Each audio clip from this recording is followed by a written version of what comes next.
السلام عليكم ورحمة الله تعالى وبركاته. أهلا وسهلا بكم متتبعي قناة أبو هاجر التعليمية. مرحبا بكم في درس جديد. هذه المرة يتعلق الأمر بالمتتاليات العددية. إذن ما معنى متتالية عددية؟ إذن أولا تعريف المتتالية العددية. إذن تعريف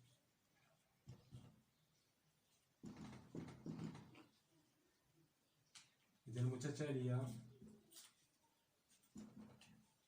العددية هو تطبيق من إي، إذا مجال إي جزء من أن نحو آر. إذا لدينا اف دو إي، إذا من إي نحو آر، بحيث لكل أن اف ل أن. إذا مجموعة الصور اف ان، إذا مجموعة الصور اف ان تسمى المتتالية عددية. مجموعة الصور اف ان تسمى متتالية عددية. نرمز لها ب UN. يعني UN، إذا UN يسمى الحد العام للمتتاليات تيرم جنرال دو لا سويت نيميريك. إذا يسمى الحد العام للمتتالية. إذا نعيد.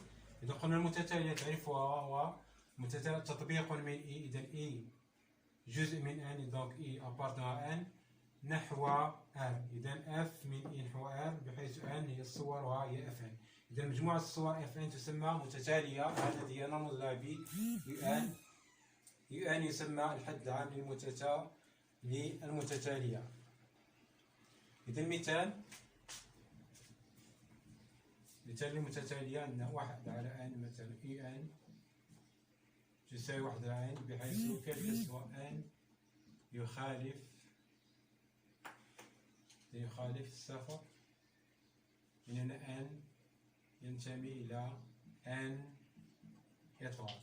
إذا ان نجمع، وعندنا اي ان، إذا مهما يكون ان ينتمي إلى ان، يو ان تساوي 3 ان زائد 4.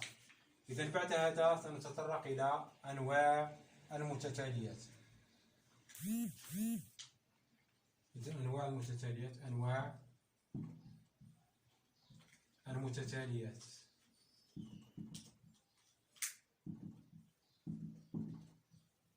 إذا هناك مجموعة من الأنواع من المتتاليات. إذا هناك مجموعة منتهية، متتاليات منتهية. إذا يو ان ينتمي إلى إي، إذا إي متتالية منتهية. متى تكون هذه المتتالية منتهية؟ إذا كانت إي منتهية. إذا وفقط إذا كانت إي منتهية. إذا وفقط إذا كانت إي منتهية. العكس، إذا يو ان ينتمي إلى، إذا هنا مثال عندنا يو ان تساوي 2 على زد مربع 4 ناقص n مربع. إذا هذه منتهية. إذا يجب أن تكون عندنا 4 ناقص n مربع أكبر من 0. إذا المثال الثاني يو ان متتالية غير منتهية. إذا انفيني. إذا مجموعة UN غير منتهية. إذا عندنا UN مثال UN تساوي 4N زائد 2. إذا هنا عندنا E هي N. إذا كيلكو سوا N E إيكالا N. هنا يجب أن تكون 4 ناقص N كاري أكبر من 0. إذا نمر إلى المجموعة الثانية من المتتاليات. المتتاليات المكبورة والمصغورة. إذا المكبورة والمصغورة. إذا المتتالية مكبورة. إذا نقول أن UN appartient à UN N ينتمي إليه متتالية مكبورة. إذا وفقط إذا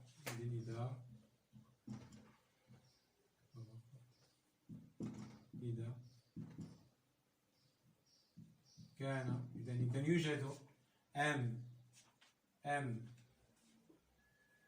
ينتمي إلى R بحيث كلك سوا N ينتمي إلى N أصغر من M. إذا تسمى N أصغر من M. إذا متتالية مكبورة.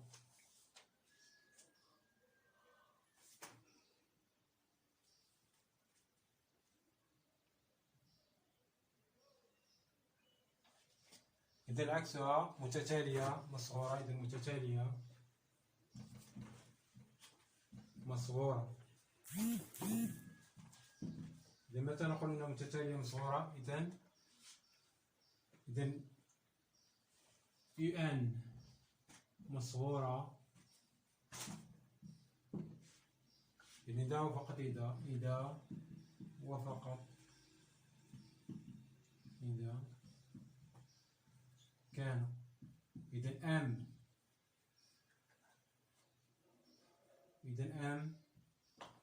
ينتمي إلى R. إذا مهما يكون N ينتمي إلى E. عندنا UN أكبر من M. إذا مكبورة بالعدد M. إذا هنا قطعا إذا كانت أو تساوي. إذا مصغورة مكبورة قطعا أصغر من قطعا. هنا مصغورة قطعا. إذا مثال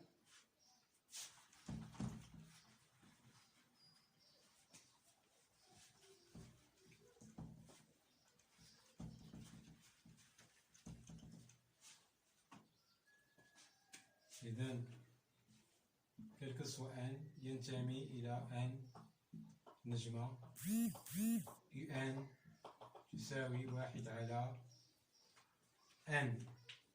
إذا هذه الدالة إذا مكبورة. إذا UN مكبورة بصفر ومصغورة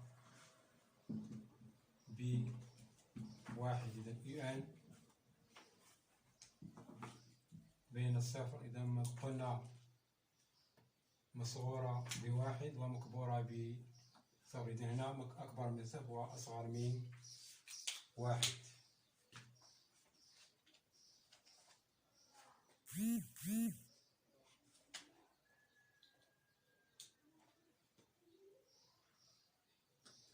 إذا كانت المتتالية إذا كانت UN مكبورة ومصغورة. إذا في آن واحد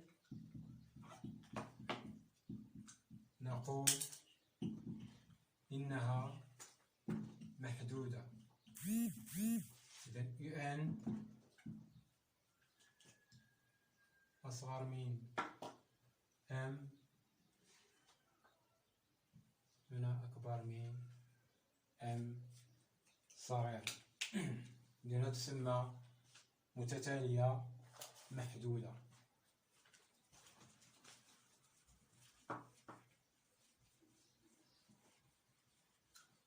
نقول المتتالية تزايدية والتناقصية. إذا المتتالية تزايدية، متتالية تزايدية. إذا متتالية تزايدية، إذا متى نقول إن المتتالية تزايدية؟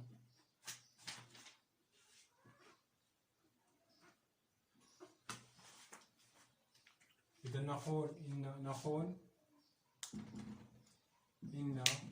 UN تزايدية. إذا مهما يكون N ينتمي إلى UN زائد واحد أكبر من UN، يعني أن UN زائد واحد ناقص UN أكبر من صفر. المتتالية تزايدية. إذا كانت UN زائد واحد أكبر من UN.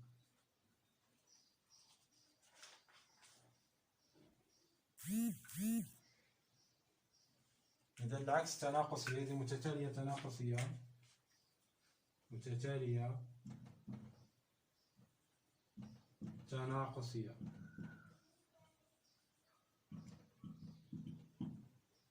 عندما نقول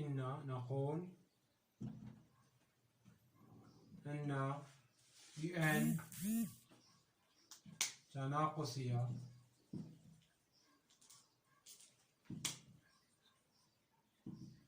إذا مهما يكون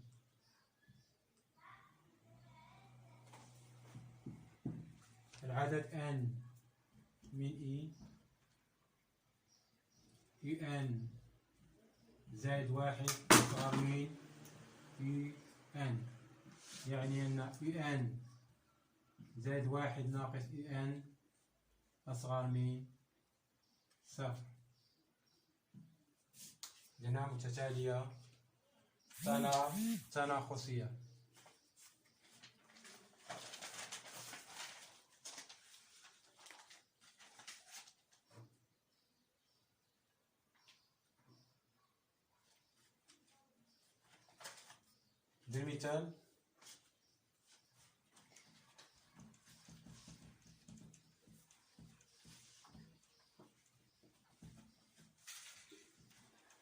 بالمثال الأول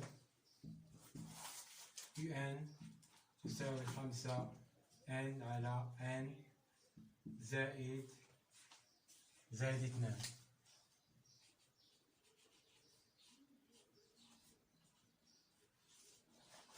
إذا نحسب هنا UN زائد واحد. UN زائد واحد تساوي كم؟ إذا 5 N زائد واحد على N زائد واحد زائد 2 تساوي 5 N زائد 5 على N زائد 3. إذا نقوم بالفرق N زائد واحد ناقص UN زائد واحد ناقص UN. إذا UN زائد واحد ناقص UN كم تساوي؟ UN زائد واحد ناقص UN يساوي إذا 5 N زائد 5 على N زائد 3 ناقص UN. إذا ناقص 5 N على N زائد 2. إذا نوحد المقام. عندنا N زائد 2 عامل N زائد 3. إذا 5 N في N. إذا 5 N مربع زائد 10 N زائد 5 N زائد 10. إذا هنا 5 N. إذا ناقص 5 N مربع ناقص 5 N مربع زائد 15 N. زائد 15 n. إذا تساوي، إذا عندنا 5 n مربع ناقص 5 n مربع،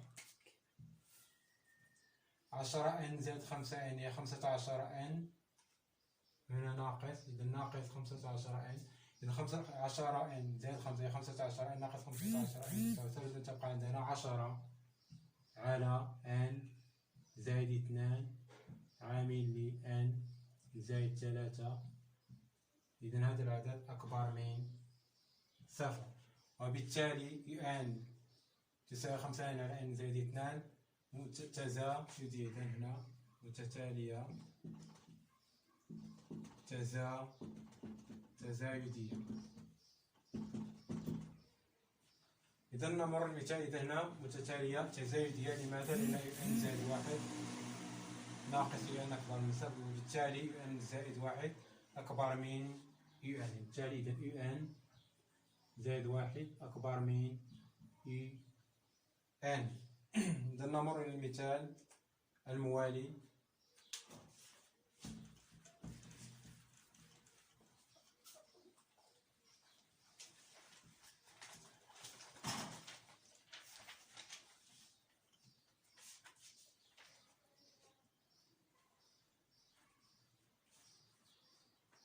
إذا Vn تساوي 3n زائد 2. نبين طبيعة هذه المتتالية، هل هي تزايدية أم تناقصية؟ إذا Vn زائد 1 تساوي 3n زائد 1 زائد 2 تساوي 3n زائد 3 زائد 2 تساوي 3n زائد 5.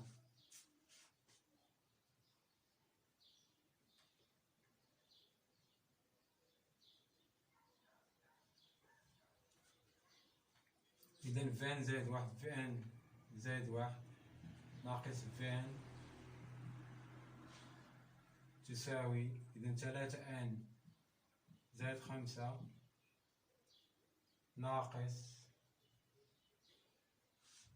قلنا ناقص Vn، إذا Vn 3n ناقص 2 تساوي 5 ناقص 2 تساوي 3، وبالتالي Vn زائد 1 أكبر من، إذا أكبر من 0، إذا أكبر من Vn، بالتالي Vn تزايدية. إذا Vn تزايدية.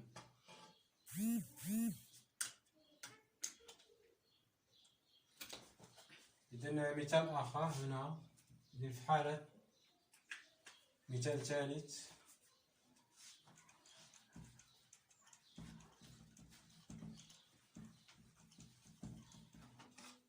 Vn يساوي ناقص 3n زائد 1. إذا Vn زائد 1 تساوي ناقص 3n زائد 1 زائد 1. إذا تساوي ناقص 3n ناقص 3 زائد 1 تساوي ناقص 3n ناقص 2. إذا Vn زائد 1 ناقص Vn تساوي ناقص 3n ناقص 2. إذا ناقص 3n زائد 1. إذا تساوي ناقص 3n ناقص 2 زائد 3n ناقص 1 تساوي ناقص 3n. إذا ناقص 3n زائد 3n تساوي 0. إذا تبقى ناقص 2 ناقص 1 تساوي ناقص 3، إذا أصغر من 0، وبالتالي Vn زائد 1 أصغر من Vn إذا فئن متتالية تنافسية.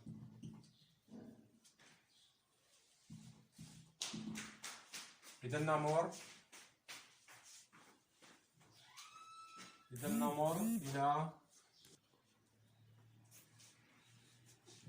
إلى المتتالية. نأخذ المتتالية الحسابية والهندسية. المتتالية الحسابية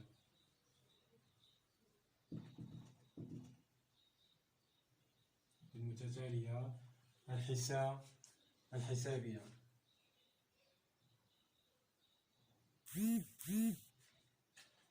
إذا نقول أن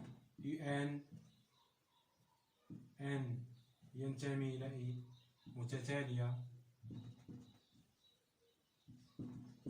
حسابية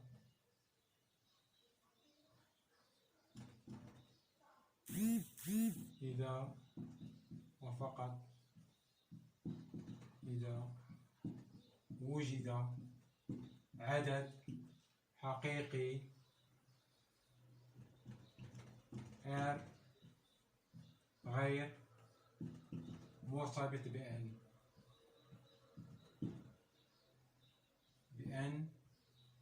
بحيث إذا وجد عدد حقيقي غير مرتبط بN بحيث n زائد واحد يساوي n زائد R. إذا R يسمى أساس المتتالية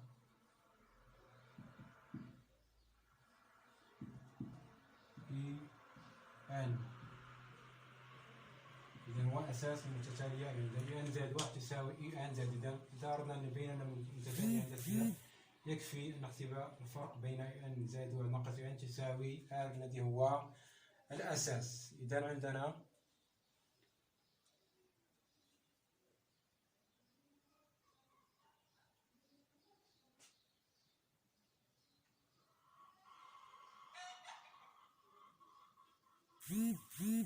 إذا مثال un يساوي 2n زائد 3.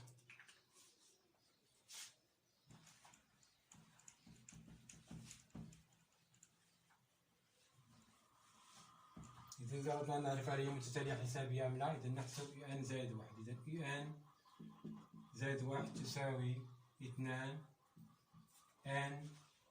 زائد واحد زائد 3 تساوي 2n زائد 2 زائد 3. إذا تساوي 2n زائد 5. إذا n زائد 1. إذا نقوم بعملية الفرق. n زائد 1 ناقص n تساوي إذا 2n زائد 5 ناقص 2n زائد 3. إذا 2n زائد 5 ناقص 2n ناقص 3 تساوي إذا 2n ناقص 2n صفر. إذا 5 ناقص 3 هي 2. وبالتالي عندنا un زائد 1 تساوي un زائد 2. إذا بالتالي un متتالية هندسية حسابية. n ينتمي إلى حسابية أساسها إذا أساسها 2.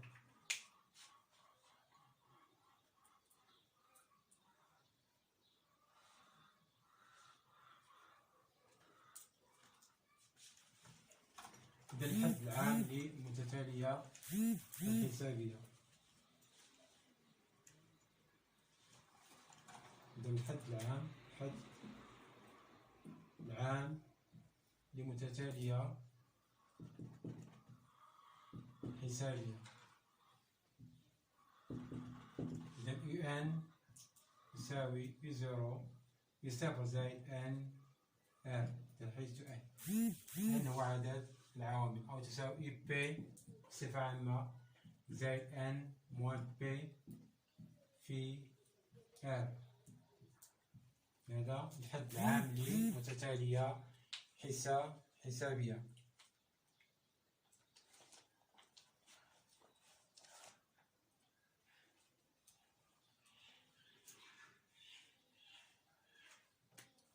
إذا المجموع حدود متتالية حسابية. إذا كان A و B و C ثلاث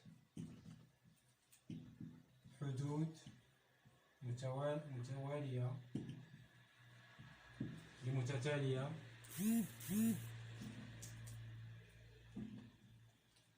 حسابية، فإن B تساوي A زائد C على 2، B تساوي A زائد C على 2. هنا إذا كانت الحدود متتالية A و B و C، فإن B تساوي A زائد C على 2.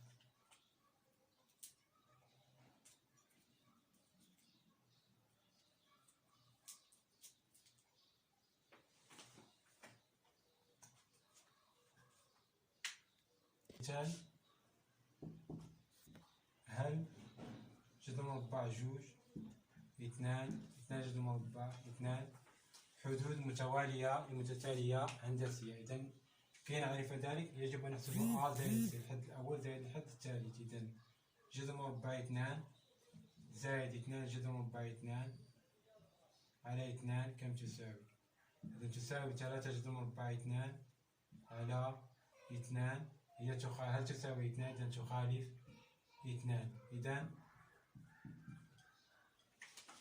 جذر مربع 2 و 2 جذر مربع 2 جذر مربع 2 ليست حدود متتالية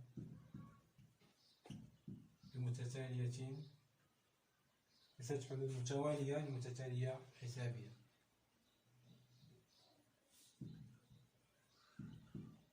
متتالية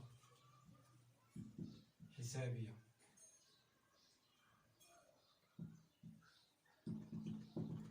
نمر المثال الثاني: هل أيضا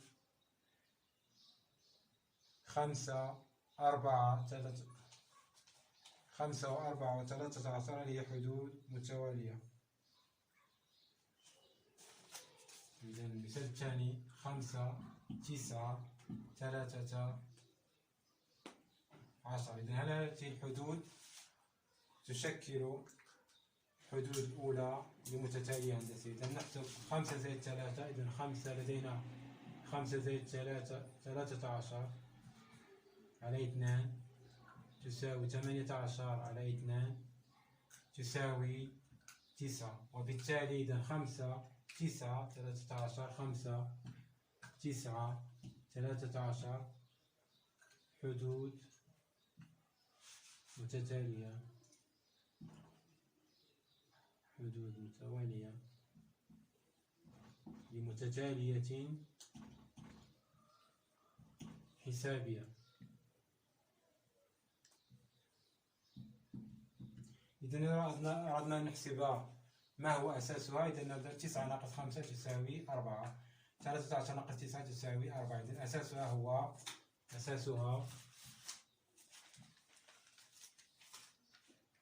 9 ناقص 5 تساوي 4. إذا نمر إلى مجموع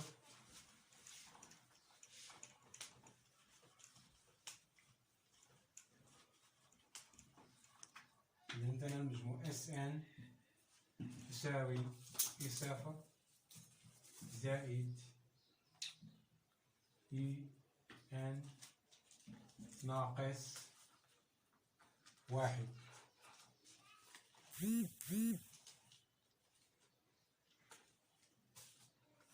إذا ما هو مجموع هذه المتتالية الحسابية E0 زائد E1 حتى EN ناقص 1، إذا كم تساوي؟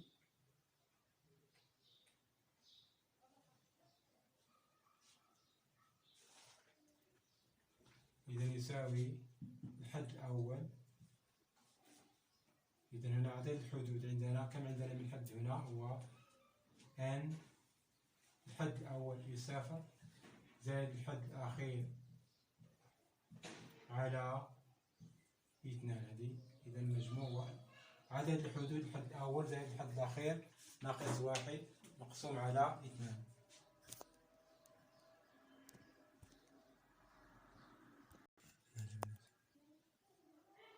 إذا نمر الآن إلى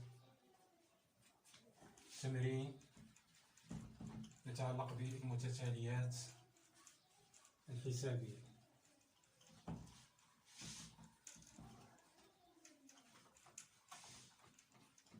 بدون تطبيق.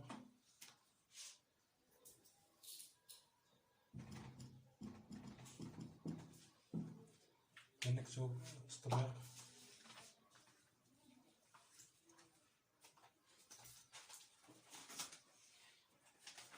إذا E0 نعطي EN متتالية بحيث إذا EN متتالية بحيث إذا عندنا E0 تساوي 2 EN زائد 1 تساوي. إذا قلنا إذا نمر إلى تطبيق المتتاليات الحسابية. إذا هنا عندنا E0 تساوي ناقص 1 و EN زائد 1 تساوي 9 على 6 ناقص EN. إذا السؤال الأول بين أن VN حسابية، وعندنا VN تساوي 1 على EN ناقص 3. إذا نبين أن السؤال الأول بين أن VN حسابية. ثانيا احسب VN بدلالة N. ثالثا استنتج حساب EN. استنتج حساب EN بدلالة N. رابعا احسب الحدود الخمسة الأولى ل VN. إذا نعيد قراءة التمرين. إذا EN متتالية بحيث E0 تساوي ناقص 1 EN زائد 1 تساوي 9 على 6 ناقص EN، و VN تساوي 1 على EN ناقص 3. بين أن VN حسابية واحسب VN بدلالة N. استنتج حساب EN بدلالة N. رابعا واحسب الحدود الخمسة الأولى ل VN. إذا الحل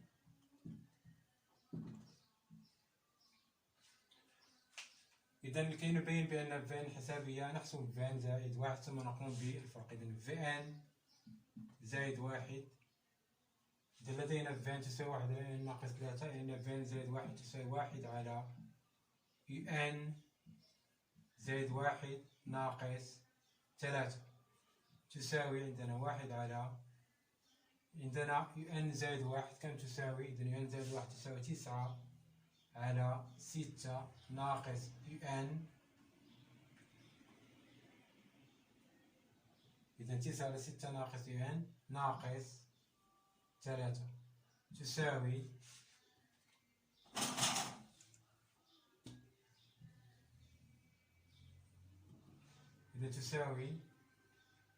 واحد على إذا 9. إذا المقام الموحد هو 6 ناقص ان 6 ناقص ان هنا 9 ناقص 3 في 6 إذا ناقص 18 ناقص 3 ناقص في ناقص هي زائد 3 يعني إذا واحد على إذا مقلوب العدد الكسري إذا تساوي 6 ناقص ان على عندنا 9 ناقص 18 تساوي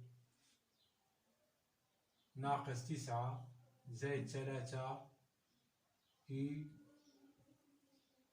ان إذا تساوي 6 ناقص ان على إذا هنا نعمل بثلاثة إذا 3 عامل لي ان ناقص 3 ان ناقص 3. إذا سنقوم بحساب فان زائد 1 ناقص فان. إذا فان زائد 1 ناقص فان تساوي 6 ناقص ان على 3 ان ناقص 3 ناقص فان هي 1 على ان ناقص 3 1 على ان ناقص 3.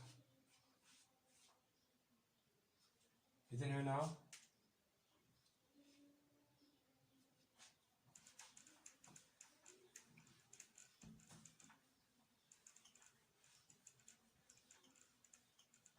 عندنا فان زائد 1 ناقص فان. إذن فان زائد 1 ناقص فان تساوي إذن 6. إذن المقام الموحد هو 3 عامل ان ناقص 3. إذن هنا 6 تبقى 6 ناقص ان ناقص إذن 3 في 1 إذن ناقص 3 تساوي 6 ناقص 3 تساوي ناقص 3 إذن ناقص ان. إذا قلنا ناقص ان زائد إذن 3 6 إذن 3 ناقص ان على 3 ان ناقص 3. إذن هنا نختزل هنا عندنا ناقص 3 إذن هنا تبقى ناقص 1 تساوي ناقص بصفة ناقص ان ناقص 3 إذن ناقص 1 على 3 هنا ان ناقص 3. إذا نختزل ناقص 3 تبقى تساوي ناقص 1 على 3. وبالتالي فان فإنها هي متتالية حسابية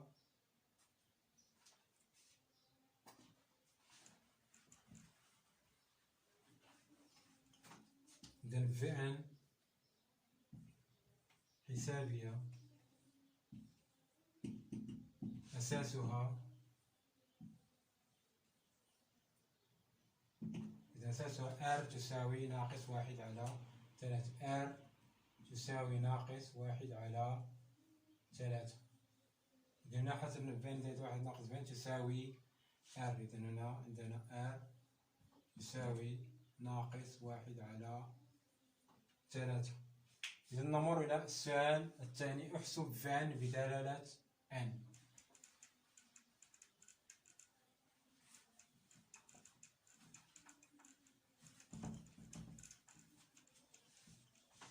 الذين قلنا فان زائد 1 تساوي فان ناقص 1 على 3.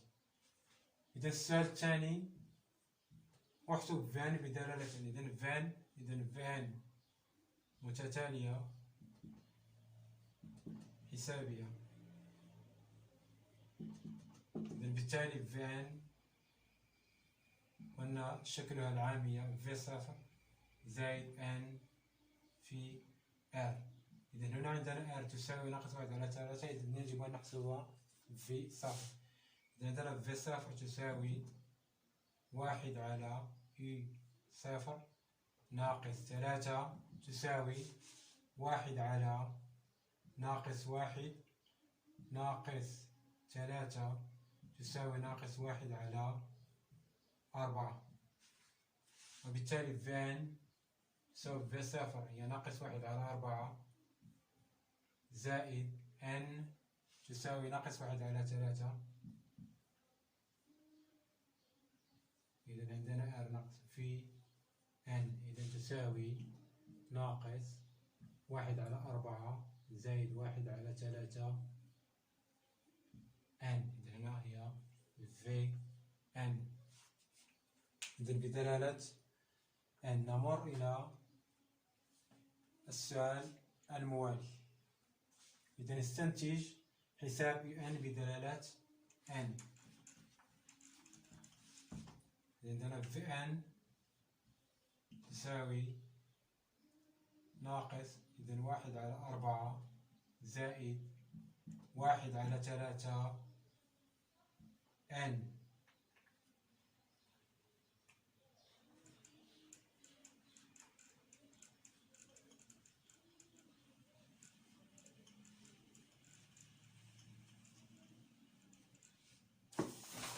السؤال الآخر، السؤال ثالثا استنتج un بدلالة n. إذا لدينا في n استنتج un بدلالة n. إذا نستنتج un بدلالة n. إذا لدينا في n تساوي 1/un ناقص 3، إذا تكافئ ماذا؟ إذا un ناقص 3 un ناقص 3 تساوي 1/Vn. إذا un تساوي 1/Vn زائد 3. إذا 1/Vn زائد 3. إذا بالتالي إذا نعوض un تساوي 1/، إذا عندنا فان هي ناقص 1/4 زائد 1/3 n. إذا ناقص 1/4، إذا ناقص 1/4 زائد 1/3 n زائد 3. إذا لا يمكن أن نوحد المقام، يمكن أن نترك العملية كما هي. إذا المقام موحد هنا 12. إذا قمنا بتوحيد المقام زائد 3 إذا تساوي، إذا هنا المقام موحد عندنا 12. إذا 3 زائد 4 n هنا 1 زائد 3. إذا تساوي 12/3 زائد 4n زائد 3 تساوي، لأن المقام موحد هو 3 زائد 4n.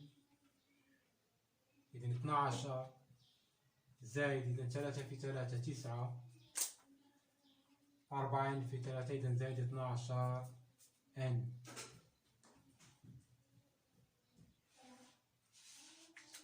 إذا 12 زائد 9 إذا 21 زائد 12. إذا 21 زائد 12. إذا un تساوي 21. إذا 21 زائد 12، 21 زائد 12 n على 3 زائد 4 n. هذه n، ويمكن أن نتركها كما هي هنا out. إذا هي التي وجدناها في الأول، هي 1 على ناقص 1/4 زائد 1/3 n زائد 3 على 4 زائد 1/3 n زائد 3. إذا هذه تساوي 21 زائد 12 n على 3 زائد 4 n. إذا نمر للسؤال الأخير. احسب الحدود الخمسة الأولى لفان. قلنا فان حدود 4. إذا اس 5 إذا هي في 0 زائد في 1 زائد في 2 إذا زائد إلى في 3 زائد في 4. إذا قلنا هنا متتالية حسابية. إذا اس 5 تساوي قلنا عدد الحدود هو 5 الحد الأول في 0 زائد الحد الأخير في 4 على 2. إذا هنا نحسب في 4. إذا عندنا هنا انطلاقا من فان بدلالة n. إذا في 4 تساوي ناقص 1/4 زائد 1/3 مضروبة في 4. إذا تساوي ناقص إذا 1/4. إذا 4/3 زائد 1/4. إذا عندنا المقام الموحد هو 12. إذا عندنا 3 زائد 16. 3 زائد 16 إذا تساوي ناقص 19 على 12. إذا في 4 تساوي ناقص 19 على 12. إذا تساوي في 0 هي ناقص 1 ناقص 19 على 12 الكل على 2. إذا المضروبة دائما في 5. إذا 5 مضروبة تساوي. إذا نقوم بعمليات حسابية. إذا 12 ناقص 12 ناقص 19 تساوي ناقص 31 على 2. إذا ناقص 31 في 5 على 12 في 2 هي على 24. إذا تساوي 5 في 1 5 5 في 3 15. إذا ناقص 155 على 24.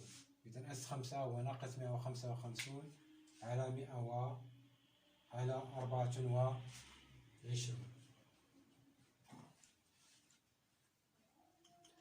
إذا بدأنا نمر إلى المتتاليات الهندسية. إذا ما معنى متتالية هندسية؟ إذا نقول بأن ان متتالية هندسية إذا مهما يكون عدد n إنه يوجد عدد حقيقي ك غير مرتبط بn بحيث un تساوي un زائد 1 تساوي كيف و un.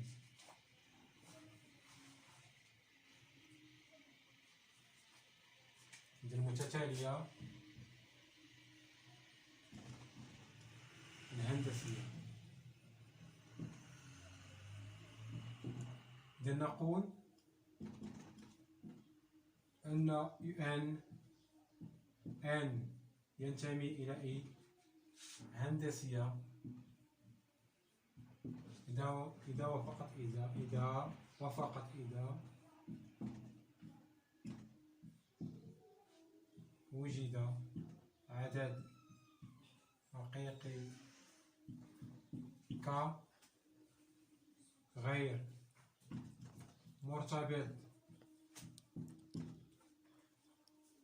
بn بحيث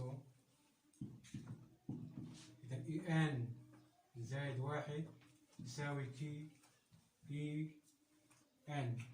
دي متتالية هندسية كي أساس هذه المتتالية.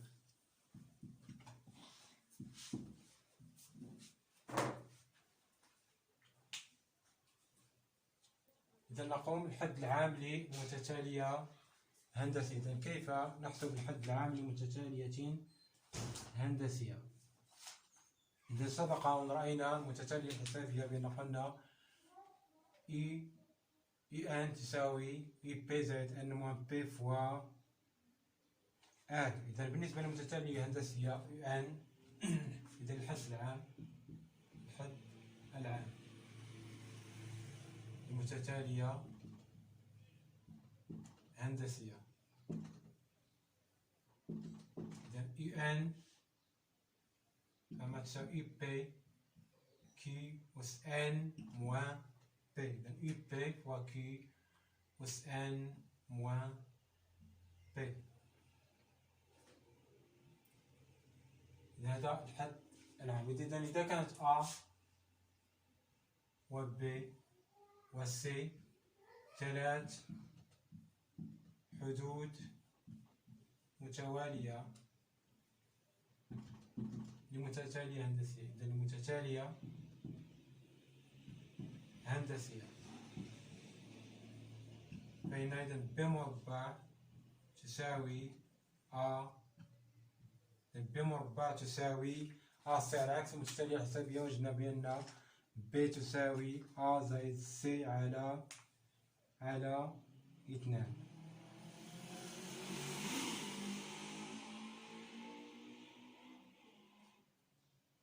إذا حساب المجموع العام، إذا عندنا إذا كانت SN تساوي E0 زائد إذا EN ناقص 1. مجموع الحدود هو n ناقص 1 ناقص 0 زائد 1. مجموع الحدود هو n. إذا كم يساوي هذا المجموع؟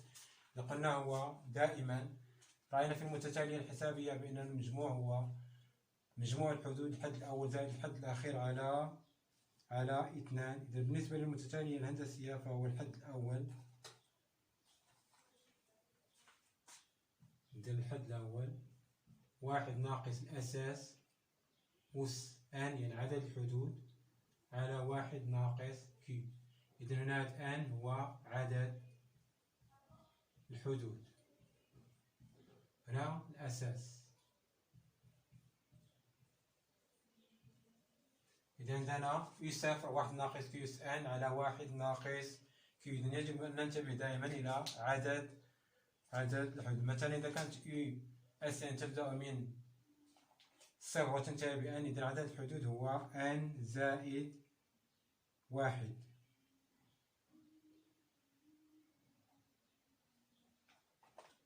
إذا نمر إلى تمرين في هذا المضمار. إذا نقوم بالتطبيق التالي.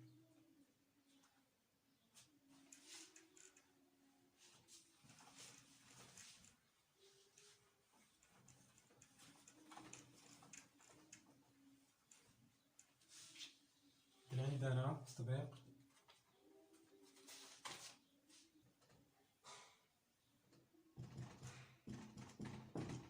إذا UN متتالية بحيث لتكون UN متتالية بحيث إذا عندنا يسافر تساوي 2، الصيغة ترجع لنا UN زائد 1 تساوي 2 UN زائد 3 VN تساوي 2 على 3 UN زائد 2. السؤال الأول: بين أن الفين هندسية. بين أن VN هندسية محددا أساسها نقول أساسها كم يساوي. ثانيا احسب E1 V0 V1. ثالثا احسب VN بدلالة N. رابعا استنتج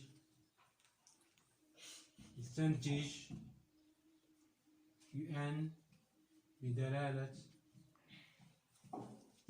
N. خامسا احسب اس ان تساوي في صفر زائد في واحد زائد في ان.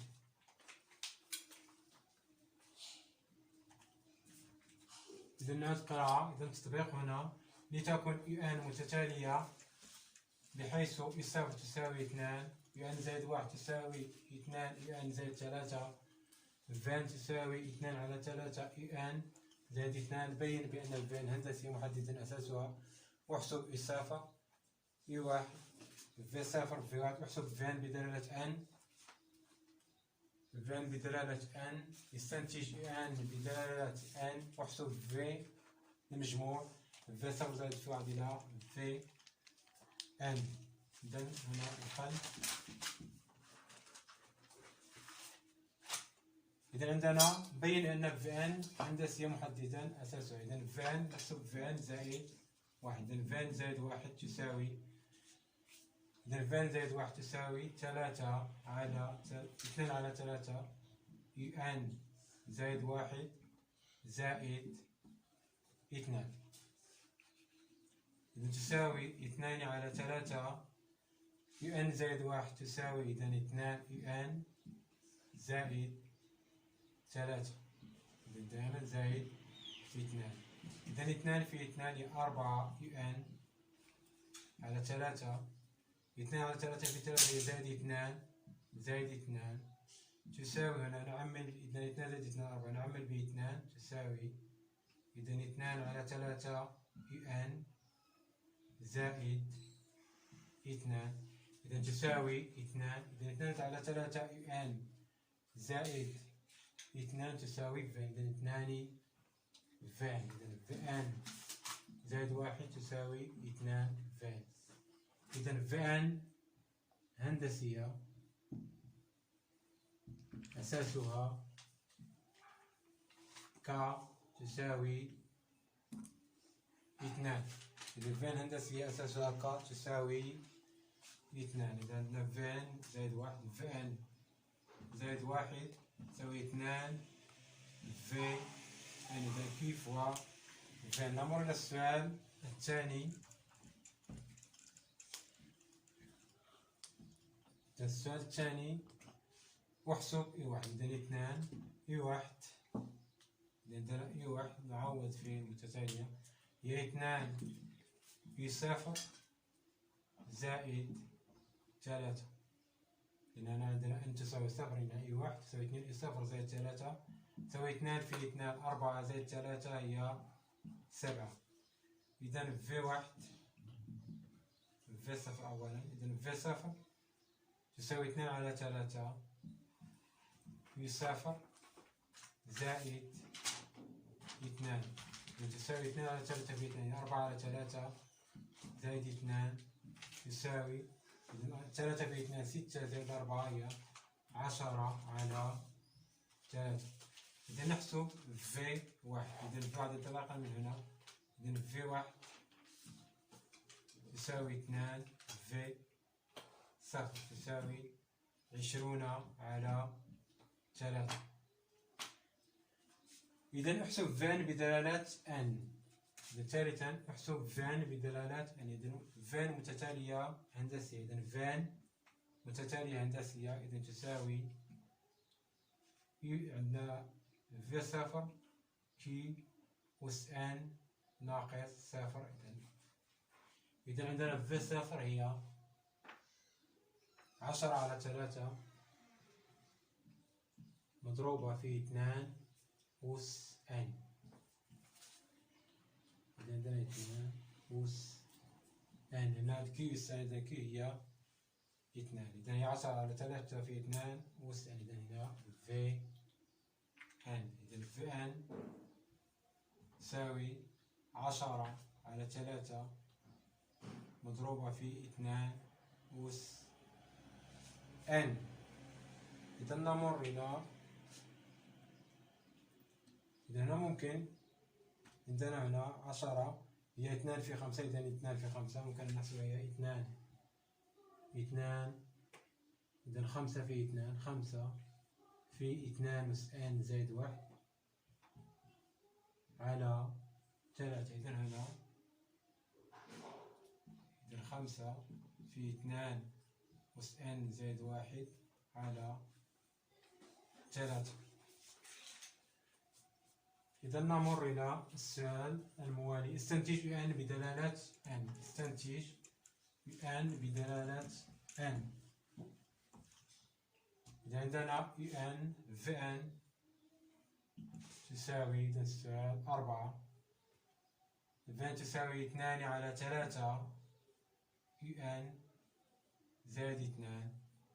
إذا Vn ناقص 2 تساوي 2 على 3 un، وبالتالي un تساوي 3 على 2 Vn ناقص 2. إذا تساوي 3 على 2. إذا عندنا Vn تساوي 5 على 3 في 2 أس n زائد 1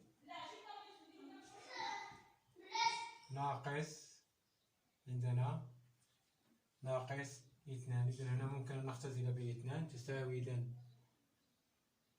هنا 3 على 2 وهنا نختزل ب أيضا ب 3 على 2. إذا هي 5 مضروبة في 2 أس n ناقص 3. هنا نختزل ب 2 وهنا نختزل ب 2 على 3. إذا 5 في 2 أس n ناقص 3. إذا n.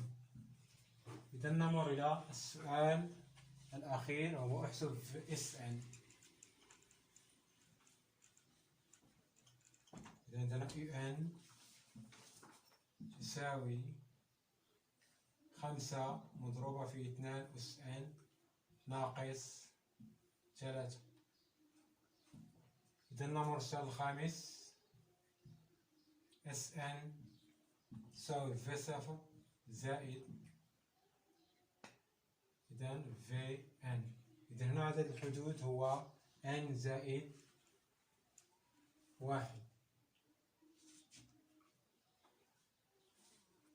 إذا عندنا الحد الأول هو في صفر 1 ناقص q. إذا عندنا q كم يساوي؟ هي 2. عدد الحدود هو n زائد 1 على 1 ناقص 2. إذا عندنا في صفر كم تساوي؟ إذا قمنا بحساب في صفر،